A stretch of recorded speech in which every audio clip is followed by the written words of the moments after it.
Welcome to Entrepreneurial Entrails for some short stories on the guts and glories of being an entrepreneur.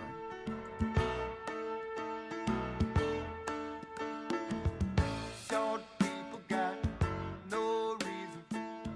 Short people got no reason. Hey, it's Elizabeth with Oh, my Lanta, my lips are broken. It's because I'm not talking to enough people.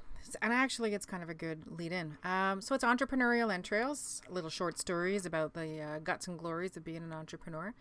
And one of the things that is a necessary evil of being an entrepreneur is self-promotion. Say it with me, people. Self-promotion. And if you've come from the life of being an employee like I did for 20 odd years, self-promotion is really not high on your list of skills that you've needed to develop.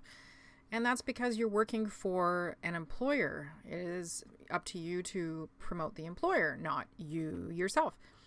Which is probably why I never got a lot of promotions, because I was not really good at promoting myself.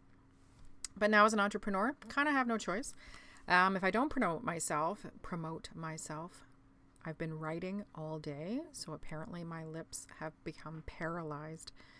If you don't promote yourself, then who's going to do it for you? Nobody. And I've mentioned in other podcasts that I shut a business down in March. I made the decision to shut it down in March, but actually ended at the end of April. And I didn't realize it, but it took a bit of a toll on me. And I was talking to a friend of mine, Calvin Belbin, who works for Waterdown Collision. And Cal and I have been friends for 30 years. And recently invited him to be part of a team that was putting on a speed networking event. And now I've been networking. I promise this circles back. I've been networking for about 3 years and on behalf of me, predominantly, and just got a little frustrated, got a little fed up, got a little disillusioned. Got a little whistle from my phone. And just decided that, maybe enough was enough and I needed to take some time out. So that's not to say I completely got out of the picture, but I did take a huge step back. And it's actually been reaching out to people over the last 2 days and talking about this situation that sort of brought into focus why exactly I did that and the importance of getting back into it. So one of the reasons I got out of it was for a year and a half, I was promoting 2 businesses. And at the time, didn't really think it was a big deal, but now looking back, can clearly see that it's really hard to share the correct message and share it effectively when you are essentially promoting 2 different businesses. And you're competing with yourself for your own attention, and you're also putting your 2 businesses out there to compete for the person in front of you's attention. And ideally, of course, you let the other person talk first, determine their needs, actively listen, and then you pull out the business that's, appropriate to the conversation, if any. What ended up happening over the 2 years was I had really low return on sales or acquisition of my services or what have you, and started getting really disheartened. And it's come to my realization in the last month or so that part of it was because I hadn't clarified my message, because I hadn't clarified my business yet. And I know that sounds really weird. How can you be in business for 2 years and still not quite know what you're doing? And it's not that I didn't have the skills and the education and the expertise to deliver on the essentials of both businesses.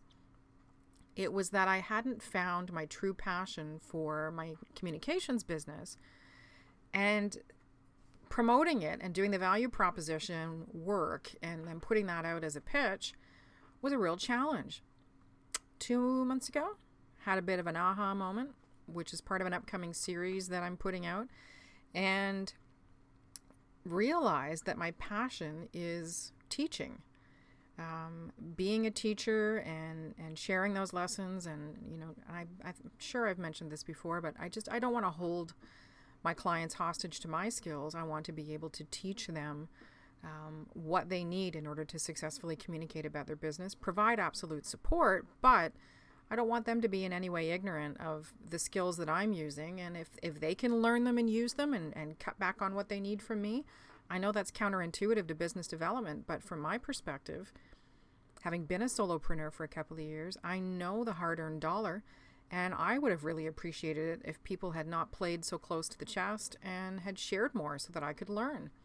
Not everybody wants to. I get that. Some people just don't have the time or interest and they want to pass it over. And that's completely cool. But I still want to make sure you know what I'm doing, or as much as you're interested in knowing what I'm doing. And it was that, for that reason, this is where I'm circling back, that I think networking became a bit of a chore, because I truly wasn't passionate about what I was offering, which is weird, but it's true. Now, I can totally speak with enthusiasm about the fact that I want to teach you or somebody in your business the best way to communicate your story and the best tools that you can use and what have you. So this now circles back to me getting back into networking, because now I know what I want to say to people. And it was through that reaching out and the admission and the vulnerability around why I had given up networking that led me to those aha moments. And, I had another one today speaking to a client of mine, and not that about networking in particular. And it was fantastic. So, what prompted this little conversation was a note that I have on my podcast board here with ideas. And it's, what do you do when you're feeling a little lonely as an entrepreneur? What do you do when you get stuck in your head and you're working from home or you're working in your business and you forget to network? You forget, or not that you forget, but you don't take the time to network, to reach out, to go to events, to attend workshops, to somehow participate in an online opportunity, something to keep you in the game, keep you talking about your business, which helps you revise and refine your value proposition. You may find nuances in the services that you're offering that you could expand upon, or that are not resonating with the audience that you are marketing them towards. And the only way you can do that is by networking. I definitely had a breakthrough last year with my business center, where the way I was marketing it before just tripped off my tongue like a clumsy toddler. I mean, it was so bad, and it felt inauthentic. And is inauthentic a word?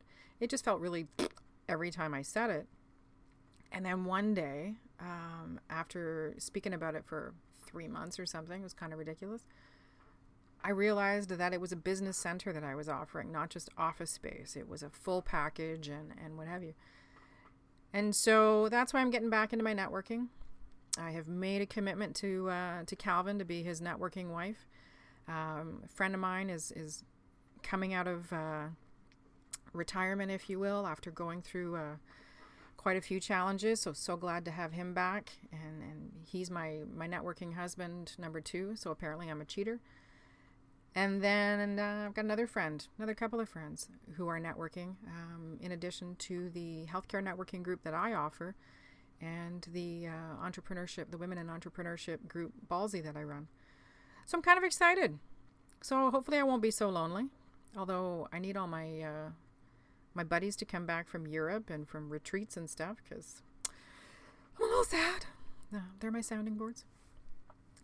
But I guess my words of wisdom today are, if you're working from home, if your business is going through transition, take the time to network. Take the time, even if it doesn't lead to, business or whatever, it does provide value for you and your business, in that you continue to refine your messaging. You can gauge your messaging against instant reaction versus trying to monitor what I would consider relatively abstract detail from online social media engagement. Completely different when you see somebody's face versus somebody tweeting or liking or all that good stuff. So get out there, continue networking, continue sharing your message, continue promoting your business. If you're feeling a little lonely, it's the best way to get your juices flowing, get your jam back, and talk to people. Talk to people. I mean, that's one of the reasons I podcast. Not just because I like the sound of my own voice, which actually I don't, but because I like sharing information, and because I can't be the only one going through this. So I'd rather share it with people than keep it to myself. So hopefully more than me benefits. I hope you're having a fantastic day wherever you are. Looking forward to any comments about what you've done to get yourself back out there and break out of the lonely life of an entrepreneur. And we'll talk to you soon. Have a great day. Bye-bye.